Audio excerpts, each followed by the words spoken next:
Hey everyone, welcome back to The Lonely Nerd. Thank you all so much for joining me today. I want to welcome you to the first episode of my new series, Cosplay Corner. And the idea behind Cosplay Corner is that I'm going to be sharing with you guys how I make some of my props, how I do some of my makeuping and my costumes, and everything else that has to do with cosplay. And as I've mentioned before, I am a college student, so I do work on a budget. And that's great because cosplay, for a lot of people, they think it's expensive. You need high quality, materials and high quality costumes. Otherwise, you're going to get made fun of. But the whole point of cosplay is that no two cosplayers will ever have the same costume, the same technique, the same idea.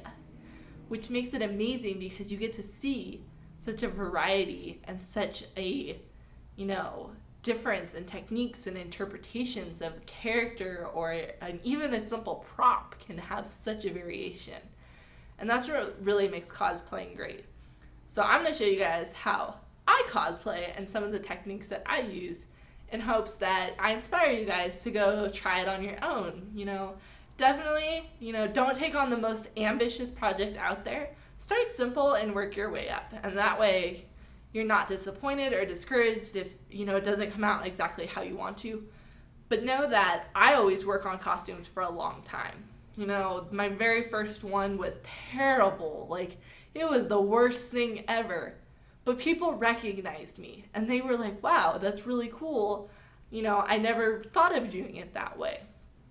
You can always add and build on to costumes, and that's one of the great things is that you're always able to change and improve them. And one of the easiest ways that you can add to a costume is by adding props, which is what I'm going to be showing you guys today. So this right here, if you guys can see it, this is my Tesseract that I do when I cosplay Loki.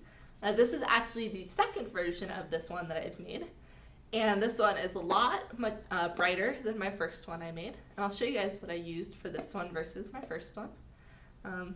But this is something that, is very recognizable, whether you are part of the nerd culture and, understand how the Tesseract is a multidimensional cube and all the geometry behind it, or if you just know it as that really cool glowing thing that Loki had in those superhero movies. Either way is totally fine. You recognize it, which is the whole point. So if you have some type of recognizable prop, it makes it a lot easier for not only you to feel really good about your costume, but also for other people to recognize who you are. So let me step you guys through how I make a Tesseract. The first step is you need some type of base for your Tesseract. And so what I decided to use was it's a baseball display. You can find these at craft stores or online, relatively cheap. I think I got this for about $5 or $6.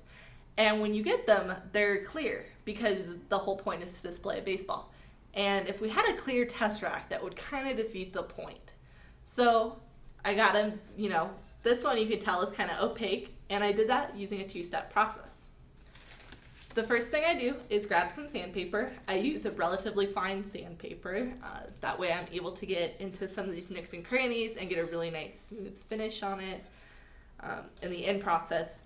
But you want to definitely, sand the surface. I like to do the inside 3 surfaces. That way I'm not really messing with the exterior of the cube.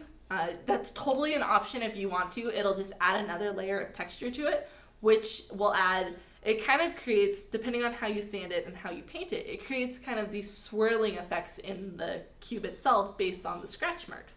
So if you sanded both the inside and the outside, you could get some more of those, which would also look really cool. Entirely up to you. So you've sanded your cube. The next thing you need to do is give it kind of this frost coating that it has on here. The way I use that is I use a frosted glass coating, like a spray paint. So definitely do this outside. Don't do it in your house or anywhere that it could stain. And it dries relatively quickly, but I always wear gloves when I work with it. And so you're going to want to paint the inside and the outside of it to get that frosted look on both sides. So once the paint is complete, you can put your cube back together and you have this kind of opaque looking cube, which is great. But we need the glow. So, as I told you guys, this is my second version of the Tesseract. My first one, I used these guys. So these are little LEDs. They are blue, you guys can tell. But you can see how that's not very bright. Let's see if the other one will turn on too. Maybe. Wow, see? That one's not nearly as bright. But they are blue LEDs, and these are what I used for my first version.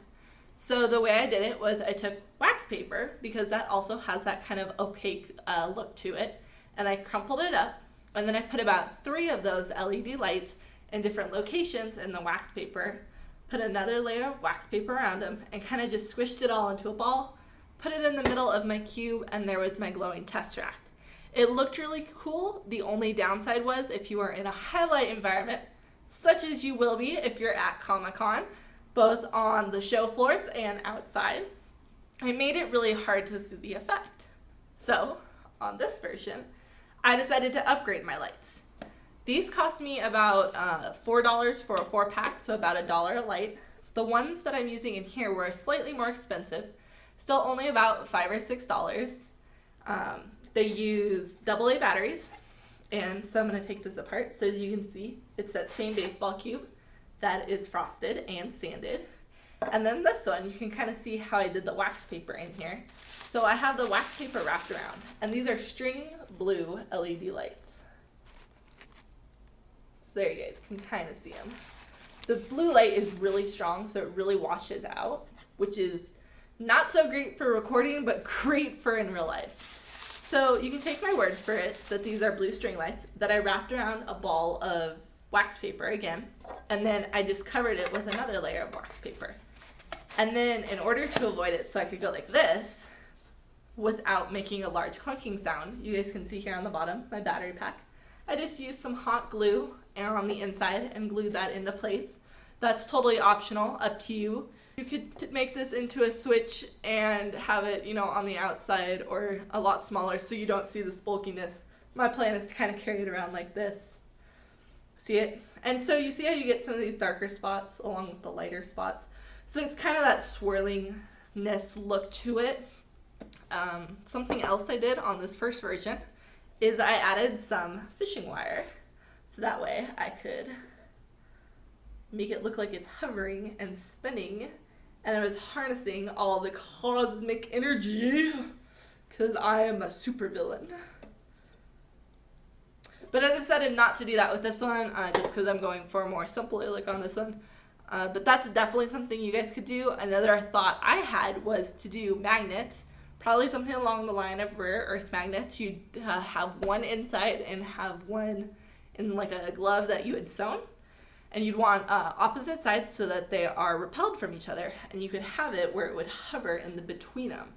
I haven't had the opportunity to explore that avenue all the way, but I think it would be something really cool as well. So let me know what you guys think of my Tesseract, and if you guys have made Tesseracts or are gonna make one after seeing this, let me know. I would love to see it. Love to see all the creative ideas, and I hope you guys give cosplaying a try if you've never done it, and if you have, keep cosplaying because that's awesome. So, as always, my friends, stay nerdy.